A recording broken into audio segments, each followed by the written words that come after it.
Assalamualaikum warahmatullahi wabarakatuh. Bagaimana kabarnya adik-adik? Baik, Bapak. Alhamdulillah ya. Baik, pertama sekali kita banyakkan puji dan syukur kepada Allah Subhanahu wa taala dan tidak lupa junjungan kita kepada baginda Muhammad sallallahu alaihi wasallam. Nah, adik-adik, kembali lagi kita mengadakan belajar bersama di pertemuan berikutnya. Kali ini materi kita adalah tentang ketahanan pangan, industri dan energi terbarukan. Dan materi kali ini adalah sangat bersangkutan sekali dengan kehidupan kita, sangat berkaitan sekali dengan lingkungan kita, kebutuhan kita, begitu. Nah, namun untuk memulai kegiatan kita pada pagi hari ini, marilah kita sama-sama berdoa untuk memberkahi apa yang kita pelajari beberapa waktu ke depannya. Berdoa dulu.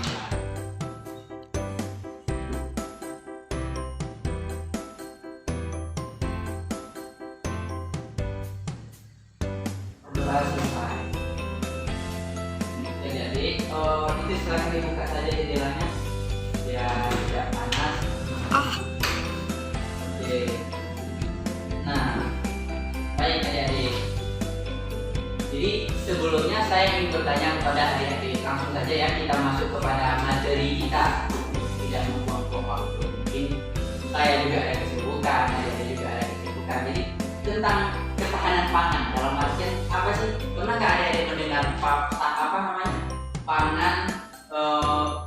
papan, sandang? Itu pernah nggak adik-adik mendengar hal yang begini? Nah, ada nggak sih yang bisa menyatakan bagaimana sih yang ada dipahami tentang pangan dalam kehidupan kita? Jadi agar kehidupan sebenarnya agar lebih mudah, kita sangkut pautkan sesuatu pembelajaran kita ini dengan lingkungan kita, dengan kehidupan kita. Contohnya seperti tadi adalah tentang pangan.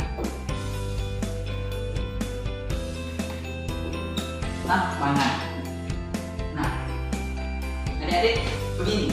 Pangan adalah sebuah kebutuhan pokok yang berpengaruh terhadap kehidupan kita, yang diperlukan oleh kita, yang diperlukan oleh manusia, itu yang mempunyai gizi. Nah, itu dia pangan adik-adik ya. Pangan ini berarti bukan harus seperti contoh nih yang mempunyai gizi, vitamin C jeruk, bukan harus jeruk, bukan misalnya harus kelapa muda, bukan. Tetapi pangan itu adalah segalanya deh, apa yang kita butuhkan, seluruhnya.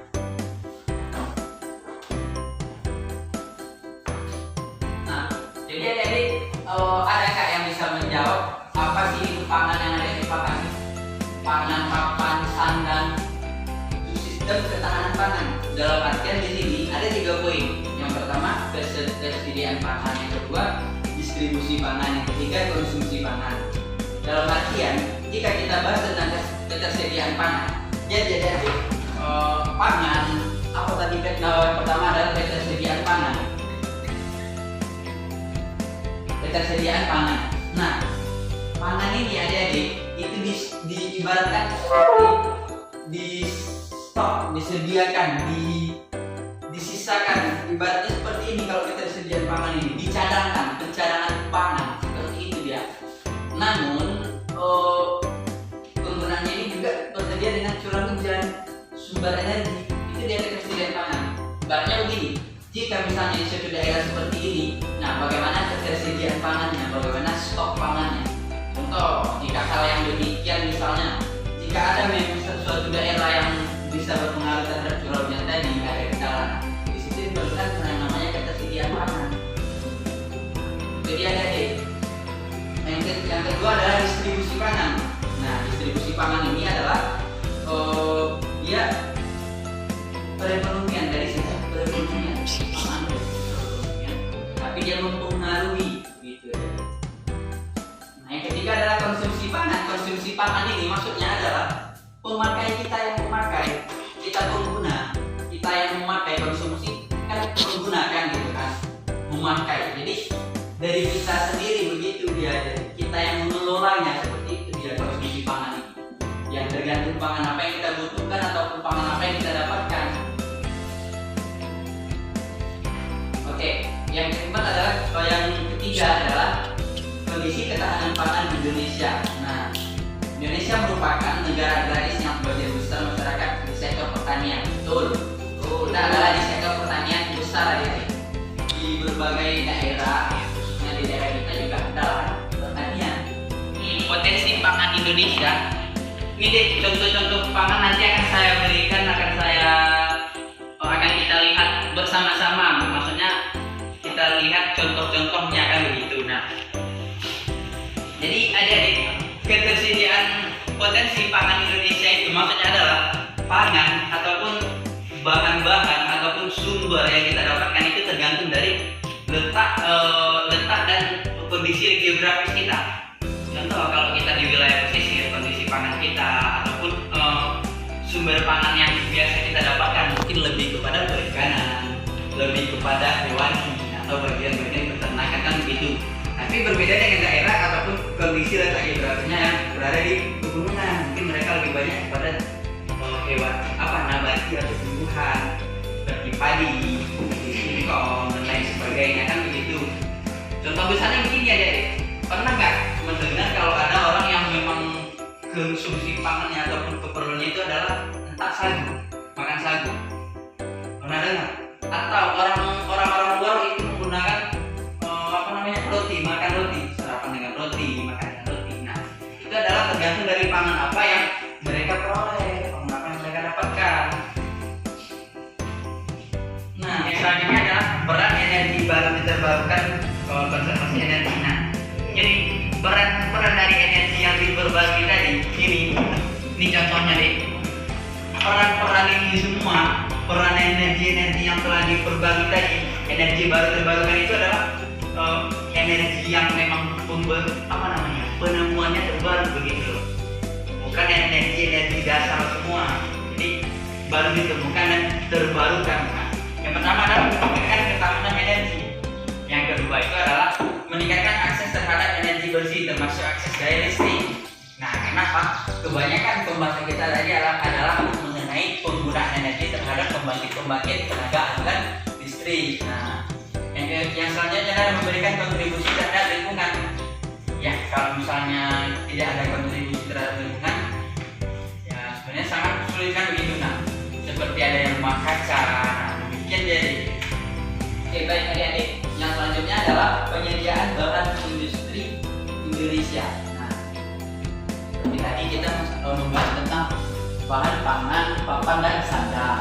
Sekarang adalah tentang bahan industri Indonesia. Nah, yang pertama itu adalah industri pertanian. Jadi adik-adik, pertanian ini bukan hanya contohnya kita petani, misalnya menanam contoh kecil lah, kita menanam sayur-sayuran, cabai, ya kan, kacang. Nah, hal itu adik-adik itu juga merupakan dari hasil pertanian. Pertanian itu menjadi bahan industri. Nah, jadi kalau misalnya kita membahas masalah industri ini, ya banyak industri dihasilkan oleh pertanian itu banyak. Contoh seperti saat ini banyak bahan-bahan pertanian yang dihasilkan oleh industri.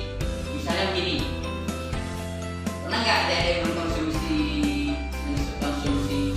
makanan atau minuman yang bahan dasarnya adalah dari pertanian? Pernah nggak? Ada yang bisa memberikan contohnya? Apa yang pernah mengkonsumsi ataupun memakan hasil dari industri, hasil pabrikan, tetapi itu bahan dasarnya adalah hasil dari pertanian? Nah, seperti itu dia. Contohnya begini, minuman kelapa. Itu kan juga hasil dari pertanian kelapa kan seperti itu. Nah, misalnya yang kedua itu seperti minuman yang memang ada khas buahnya. Contoh misalnya kiwi dan lain sebagainya. Bahkan sirup-sirup pun banyak kan dijadikan yang berasal dari pertanian hasil buah-buahan. Nah, selain itu perkebunan, perbedaan dengan pertanian dengan perkebunan itu adalah dari jenis tanamannya. Kalau kita berbicara misalnya nih, di sana orang itu sedang mengerjakan ataupun sedang membuat perkebunan semangka, perkebunan cabai, nah itu bukan begitu. Tapi perkebunan ini seperti perkebunan kelapa, kelapa hijau, perkebunan kelapa sawit, nah atau perkebunan kopi, kebun teh.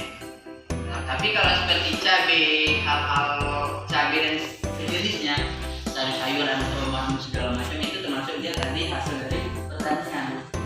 Itu perbedaannya. Memang sama-sama ditanam, sama-sama diolah. Nah, yang ketiga adalah hasil hutan dia. Penjadian bahan industri hasil hutan ini ada kayu, ada rotan, ada damat. Jadi seperti tadi adalah pangan, papan dan sandang. Jadi seperti sandang ini adalah seperti kayu-kayuan kebutuhan kita, kayu-kayuan yang seperti kebutuhan kita, kan begitu. Jadi begini ya, kayu-kayuan ini seperti yang tadi saya katakan, kayu rotan dan damar ini juga termasuk kayu ya, tetapi kayu ini dalam artian umum, entah kayu A, kayu B misalnya. Nah, jadi hasil seperti ini itu kita konsumsi, kita gunakan juga untuk keperluan sehari-hari. Contoh sebetulnya di sini ada kerajinan rotan. Nah, kerajinan rotan kita gunakan sebagai kursi, kan begitu. Kita gunakan sebagai kalau misalnya di daerah sana ada di suatu desa yang saya datangi atau yang saya kunjungi, rumah mereka itu dari rotan, dari bambu. Mereka membuat dinding rumah seperti ini itu dari bambu. Pernah nengok kipas sate? Itu kan dari bambu. Nah, rumah mereka itu terbuat dari bambu, dari susu seperti itu. Mungkin di daerah ini tidak ada, tapi di daerah luar sana banyak. Nah, itulah hasil dari hutan tersebut. Yang selanjutnya adalah peran energi baru terbarukan, konservasi energi. Nah, jadi peran dari energi yang diperbarui tadi ini contohnya deh. Peran ini semua, peran energi yang telah diperbarui tadi, energi baru terbarukan itu adalah energi yang memang penemuannya terbaru begitu loh. Bukan energi dasar semua. Jadi baru ditemukan dan terbarukan. Nah, yang pertama adalah meningkatkan ketahanan energi. Yang kedua itu adalah meningkatkan akses terhadap energi bersih termasuk akses daya listrik. Nah, kenapa? Kebanyakan pembahasan kita tadi adalah mengenai penggunaan energi terhadap pembangkit tenaga aliran listrik. Nah, yang selanjutnya adalah memberikan kontribusi terhadap lingkungan. Ya, kalau misalnya tidak ada kontribusi terhadap lingkungan, ya sebenarnya sangat kesulitan begitu. Nah, seperti ada yang memakan cara. Demikian jadi. Demikian pembelajaran kita pada pagi menjelang siang ini. Apakah ada yang bisa menyimpulkan ataupun memahami bagaimana sih pembelajaran kita pada hari ini? Bagaimana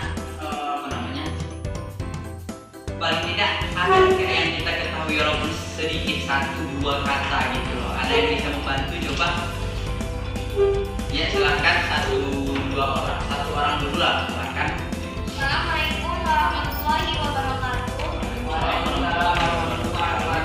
Kesimpulan yang dapat saya sampaikan yaitu bahwasannya pangan industri di Indonesia cukup membantu kehidupan sehari-hari, terutama pada pangan yang berfungsi untuk kebutuhan hidup. Tuh, nah setelah tadi kita bahas beberapa waktu mengenai pembahasan pangan, mengenai pembahasan kebutuhan pangan, jenis pangan, hasil pangan pertanian dan segala macam. Betul yang disampaikan salah satu temannya, bahwasannya pangan yang ada di Indonesia ini cukup membantu kita. Jika misalnya tidak ada makanan-makanan pangan tersebut, mungkin badan kita ataupun yang lain sebagainya itu akan kurang bagus, jadi misalnya kesehatan kita akan kurang bagus dan stamina kita pun kurang terjaga jika memang makanan pangan itu tidak tersedia di tubuh kita, tidak kita konsumsi, begitu dia. Contohnya begini. Oke, baik adik-adik, setelah disimpulkan tadi oleh temannya, bisa nggak satu orang lagi paling tidak ataupun ada adik-adik yang ingin bertanya? Ya, silakan. Apa yang ditanyakan? Apakah kebutuhan pangan ini bisa habis? Oh, bagus ya. Berarti memikirkan tentang kondisi kebutuhannya. Nah, begini. Berbicara tentang kebutuhan pangan seperti kebutuhan hidup sehari-hari, bisa habis atau tidak itu tergantung dari kita sendiri juga, adik-adik. kelestarian ataupun pelestarian dari sumber pangan tersebut atau ketahanan pangan. Makanya judul kita adalah tentang ketahanan pangan. Mempertahankan makanan-makanan pokok, makanan pangan kita tadi. Sumber pangan ini bisa habis bisa, tetapi hal itu akan dicegah oleh tim ataupun badan-badan tertentu. Hal itu akan dicegah. Hal itu tidak akan dibiarkan terjadi. Nah, contoh seperti daerah kita, misalnya ketahanan pangan kita untuk padi sudah habiskan gitu, tetapi daerah-daerah luar tetap memasok kepada daerah kita, ataupun jika memang hal itu tidak mendukung, maka pemerintah akan turun tangan untuk tetap menyediakan makanan-makanan pangan tersebut, bahan-bahan pokok tersebut. Begitu. Jangan ada dapat dipahami. Oke, baik. Sudah menjelang siang, saya rasa tidak ada lagi yang perlu dipertanyakan. Ya, baik. Jika demikian, kita akhiri pembelajaran kita pada siang hari ini. Banyak maaf ya jika ada kesalahan